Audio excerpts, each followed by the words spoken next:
அகில இந்திய அண்ணா திராவிட முன்னேற்ற கழகத்துடைய அமைப்பு செயலாளரும் முன்னாள் அமைச்சர் அல்ல வருங்கால அமைச்சர் மரியாதைக்குரிய அண்ணன் டி ஜெயக்குமார் அவர்களை உரையாற்ற வருமாறு அன்போடு அழைக்கின்றேன்.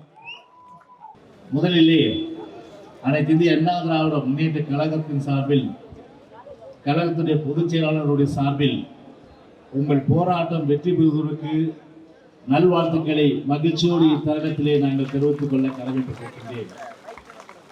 இந்த தினம் தேசிய பத்திரிகையாளர் தினம் என்பதால் அவர்களுக்கும் எங்களுடைய வாழ்த்துக்களை மிக்க மகிழ்ச்சியோடு தெரிவித்து, இந்த இருண்ட திராவிட ஆட்சி அல்ல, திராவக ஆட்சி, இந்த திராவக ஆட்சியினை தோலுறுத்து காட்டுகின்ற வகையிலே பத்திரிகையாளர்கள் தங்கள் சுதந்திரமாக தங்கள் கடமையை செய்ய ஏதுவாக அவர்கள் செய்ய வேண்டும் என்ற அந்த வேண்டுகோளையும் இந்த நேரத்திலே நான் அன்போடு கேட்டுக்கொள்வதற்கு கடமைப்பட்டிருக்கின்றேன்.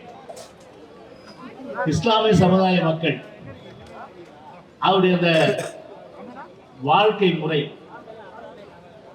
அப்படி என்று பார்க்கும்போது அவர்கள் சமூக அளவில் உயர்ந்திருக்கின்றார்களா, கல்வி அளவில் உயர்ந்திருக்கிறாரா, பொருளாதார அளவில் உயர்ந்திருக்கிறாரா என்று சொன்னால், இந்த மூன்று நிலைகளிலும் இஸ்லாமிய சமுதாய மக்கள் அனைத்து தரப்பட்ட மக்களை காட்டிலும் ஒரு பின்தங்கிய நிலையில தான் இன்றைக்கு இந்தியா முழுமைக்கும் குறிப்பாக தமிழ்நாட்டிலே இருந்து கொண்டிருக்கின்றார்கள். இதேதான் இந்திய அரசாங்கம் பல்வேறு கமிஷன்கள், ஆணையங்கள் அமைக்கப்பட்டது. முதலில் நம்முடைய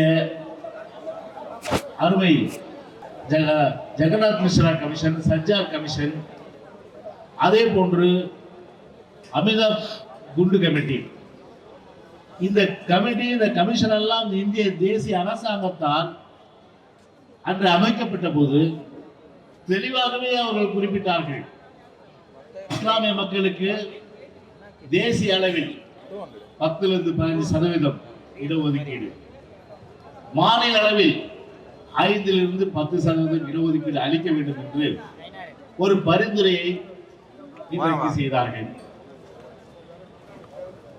பாசிஸ்ட் மத்திய அரசாங்கம், மோடி அரசாங்கம் மத்தியிலே ஆட்சி பொறுப்பேற்று மதத்தின் பெயரால் அரசியல் செய்கின்ற அந்த பாசிஸ்ட் அரசாங்கம் இஸ்லாமிய சமுதாய மக்களை அழிக்க வேண்டும் என்பதற்காகவே பல்வேறு சட்டங்களை எல்லாம் கொண்டு வந்து அழிக்க நினைக்கின்றார்கள். குறிப்பாக வக்ஃப் வாரிய சட்டம் இஸ்லாமிய மக்களுக்காகவே, உரிமைக்காகவே அந்த சட்டம் கொண்டு வரப்பட்டது. ஆனால் அதிலும் திருத்தம் கொண்டு வரப்பட்டு குழு அமைத்திருக்கின்ற சூழ்நிலையில் கூட இன்னும் அதனுடைய பரிந்துரை கொடுக்கவில்லை. ஆனால் உள்துறை அமித்ஷா அவர்களும் அதே போன்ற அந்த துறை சார்ந்த அமைச்சர் அவர்களும் வருகின்ற அந்த கூட்டத்தொடரிலே நாங்கள் நிறைவேற்றும் என்று சொன்னார்.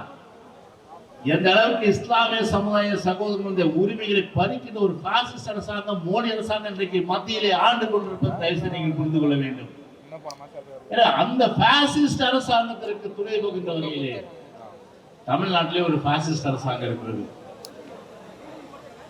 ஸ்டாலின் அரசாங்கம், மோடியினுடைய செல்ல குழந்தையாக, வளர்ப்பு பிள்ளையாக திரு மு.க. ஸ்டாலின் அவர்கள் மோடியை சந்தித்த பிறகு இன்றைக்கு பிஜேபிக்கு எதிரான அந்த எந்த போக்கையும் திமுக கையில் எடுப்பதில்லை.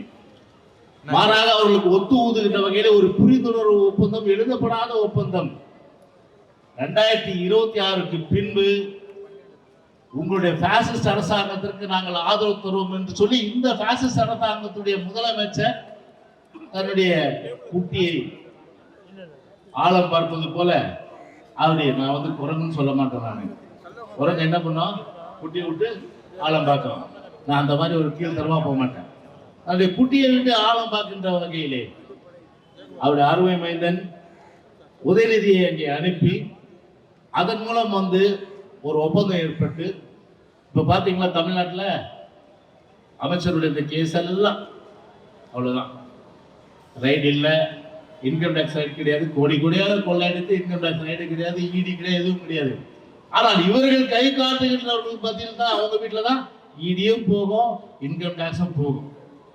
அப்படி இன்றைக்கு இந்த பாசிஸ்ட் அரசாங்கத்திற்கு, மத்தியில் ஆளுகின்ற அரசாங்கத்திற்கு இன்றைக்கு துணை போகின்ற வகையில் இருந்து கொண்டு நான் கேட்கிறேன், இந்த ஸ்டாலின் அரசாங்கத்தை கேட்கிறேன், இவ்வளவு எம்பிகள் உங்களுக்கு தமிழ்நாட்டில இருந்து அனுப்பி வச்சாங்க, ஏன் தேசிய அளவில் இஸ்லாமியர்களுக்கு இடஒதுக்கீடு உயர்த்த வேண்டும் என்ற அந்த குரல் பாராளுமன்றத்தில் ஏன் எழுப்பல? அது எழுப்ப மாட்டாங்க. சரி, தமிழ்நாட்டில் தேர்தல் வாக்கு முக்காவாசி எல்லாம் கோவிந்ததான். அம்போ கட்ட நாமம். ஆசிரியர்களுக்கு, அரசு ஊழியர்களுக்கு, எல்லா தரப்பட்ட மக்களுக்கும் தேனும் பாலும் ஆறு ஓடுற அளவுக்கு செய்யறேன்னு சொல்லிட்டு இன்னைக்கு தமிழ்நாட்டில் டாஸ்மாக் சரக்கு தான் இன்னைக்கு தேனும் பால் ஆறா ஓடுது. இன்னைக்கு டாஸ்மாக் வருமானம் மட்டும் 32,000 கோடியிலிருந்து 52,000 கோடி ரூபாய் உயர்ந்திருக்கு. இன்னைக்கு இதுதான் இந்த ஆட்சியுடைய சாதனையா இருக்கு. தேர்தல் காலத்தில் சொன்னீங்களே, இடஒதுக்கீடு உயர்த்தி தருவோம், இஸ்லாமிய சமுதாய சகோதரர்கள் சிறையில் இருக்கிற உடனடியாக விடுதலை செய்ய சொல்லிட்டு அதை செய்ய வேண்டியதுதான். அதை இன்னும் 15 மாதங்கள் இருக்கின்றது, கிட்டத்தட்ட ஓடி போச்சு 3 வருஷம் மேல. ஆனால் இதுவரை அது குறித்து எந்த ஒரு தகவலும் நான் சொல்ல வாயம் திறக்கல. இந்த சகோதரி கூட சொன்னாங்க, இதே கருத்தை தான் இன்னைக்கு அரசு ஊழியர்கள் சொல்றாங்க. எதிர்கட்சி தலைவராக திரு ஸ்டாலின் இருக்கும்போது ஒரு நிலை, அதே எதிர்கட்சி தலைவராக ஆளுங்கட்சியாக வரும்போது அது ஒரு நிலை. எப்படிப்பட்ட அந்த இரட்டை நிலை! திமுகவை பொறுத்தவரை சரி, அப்பா காலத்திலையும் சரி, அதே போன்று இவர் காலத்திலும் சரி, உள்ளொன்று வைத்து புறமொன்று வைத்து நாக்கிலே நஞ்சை தடவி பேசக்கூடிய வல்லமை படுத்த ஒரு கட்சி என்று சொன்னால் அது திராவிட முன்னேற்ற கழக கட்சி தான். எனவே இஸ்லாமிய சமுதாய மக்கள் அதை நம்பக்கூடாது. எனவேதான் நம்முடைய தமிழ்நாட்டை பொறுத்தவரை இஸ்லாமிய சமுதாய சகோதரர் என்ன கேட்கின்றார்கள்? பொருளாதாரத்திலே, கல்வியிலே எல்லா வகையிலும் பின்தங்கியவர்களுக்கு ஒரு இடஒதுக்கீடு. அந்த வகையிலே 2006ஆம் ஆண்டு கூட அந்த 3.5% இடஒதுக்கீடு எப்படி வந்தது? கருணாநிதியை கொண்டு வந்தார் அன்னைக்கு இல்ல. அன்னைக்கு புரட்சி தலைவி அம்மா அவர்கள் அன்றைக்கு முதலமைச்சராக இந்த காலகட்டத்தில் ஜனார்தன கமிஷன் அன்னைக்கு அமைக்கிறாங்க, ஜனார்தன ஆணையம். அந்த ஆணையம் பரிந்துரை, அந்த ஆணையத்தோட ரெக்கமெண்டேஷனை அம்மாவே என்ன பண்ணாங்க, அந்த டைரக்ஷன் பேக்வர்ட் கிளாஸ் கமிஷன் கொடுங்கன்றாங்க. பிற்படுத்தப்பட்ட நல்ல ஆணையத்துக்கு கொடுக்கப்பட்டு அதன் பிறகு அது ஏற்றுக்கொள்ளப்பட்ட தருவாயில ஆட்சி மாற்றம். ஆட்சி மாற்றம் ஏற்பட்ட பிறகுதான் அந்த 3.5% இடஒதுக்கீடு அன்றைக்கு திரு மு கருணாநிதி 2007ஆம் ஆண்டு அதை அறிவிக்கிறார். 3.5% கொடுத்தீங்க. ஆனா இதுவரையில 2007ஆம் ஆண்டிலிருந்து இதுவரையில அந்த 3.5% இடஒதுக்கீட்டில் எத்தனை இஸ்லாமிய சகோதரிகள், இஸ்லாமிய சகோதரிகள் ஐஏஎஸ் வந்திருக்காங்க, ஐபிஎஸ் வந்திருக்காங்க, குரூப் 1ல பாஸ் பண்ணிருக்காங்க, குரூப் 2ல பாஸ் பண்ணிருக்காங்க, குரூப் 4ல பாஸ் பண்ணிருக்காங்க.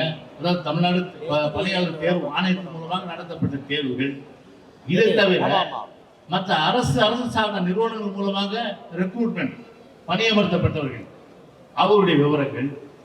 அதே போன்று கல்வியில் எந்த அளவுக்கு பார்த்தீங்கன்னா ப்ரொஃபஷனல் காலேஜ் என்று சொல்லக்கூடிய மருத்துவக் கல்வி, அதே போல பொறியியல் கல்லூரி மற்றும் இதர ப்ரொஃபஷனல் கோர்சஸ் என்று சொல்லக்கூடிய மற்ற கல்லூரிகள் எவ்வளவு பேருக்கு இடஒதுக்கீடு இஸ்லாமிய சமுதாய மக்களுக்கு வழங்கப்பட்டது? அது விவரத்துக்கு கொடுக்கிறது என்ன கஷ்டம்? நீங்க தானே தேர்தல் வாக்குறுதி சொன்னாங்க, ஒரு திறந்த மனதோடு, ஒரு க்ளோஸ்டா இல்லாம, ஒரு ஒரு டிரான்ஸ்பரண்ட் என்ற முறையிலே, ஒரு திறந்த வெளி அந்த ஒரு அடிப்படையிலே அந்த தகவலை நாங்கள் அளிப்போம் என்று சொன்ன அந்த வாக்குறுதி அதுவும் காத்தோடு போய்விட்டது. நம்முடைய சகோதரி சொன்னது போல ஏற்கனவே அரசு ஒரு எச்சரிக்கை கொடுத்துட்டாங்க. உங்களுக்கு எதிர்கட்சியாக இருக்கும்போது தான் நாங்கெல்லாம் கண்ணுக்கு தெரியும்னா டெஃபினட்டா உங்களை எதிர்கட்சியாவே நாங்கள் ஆக்கிடுவோம் சொல்லிட்டாங்க. அந்த கருத்தின் அடிப்படையில் தான் நம்முடைய சகோதரி இன்னைக்கு சொன்னாங்க. அதனால இஸ்லாமிய சமுதாய மக்களுக்கு வேண்டுகோள் விடுப்பது, கண்டிப்பாக இந்த அரசை பொறுத்தவரை எவ்வளவுதான் கத்தினாலும் கூச்சலிட்டாலும் செவிடங்காதல ஊதுற சங்கு தான். இன்னைக்கு கூட பாருங்க, God is great என்று சொல்லக்கூடிய அளவிற்கு மழை வரன்னு சொன்னாங்க. ஆனா இன்னைக்கு இயற்கை நமக்கு கை கொடுக்குது. உங்க போராட்டத்திற்கு இயற்கை இன்னைக்கு கடவுள் நமக்கு துணை இருக்கிறாரு. எனவே அந்த வகையிலே இன்றைக்கு வானிலை வந்து ஆராய்ச்சி வானிலை மையம் இன்றைக்கு மழை வேண்டும் சொன்னாலும் கூட இன்றைக்கு அதையெல்லாம் தாண்டி இயற்கை நமக்கு கை கொடுத்திருக்கிற சூழ்நிலை நிச்சயம் உங்களுடைய போராட்டம் வெல்வதற்கும் அனைத்து இந்திய அண்ணா திராவிட முன்னேற்ற கழகம் என்றைக்கும் உங்களுக்கு உறுதுணையாக இருக்கும் என்று சொல்லி நாரக் தக்பீர், நாரக் தக்பீர், நாரக் தக்பீர். God is great.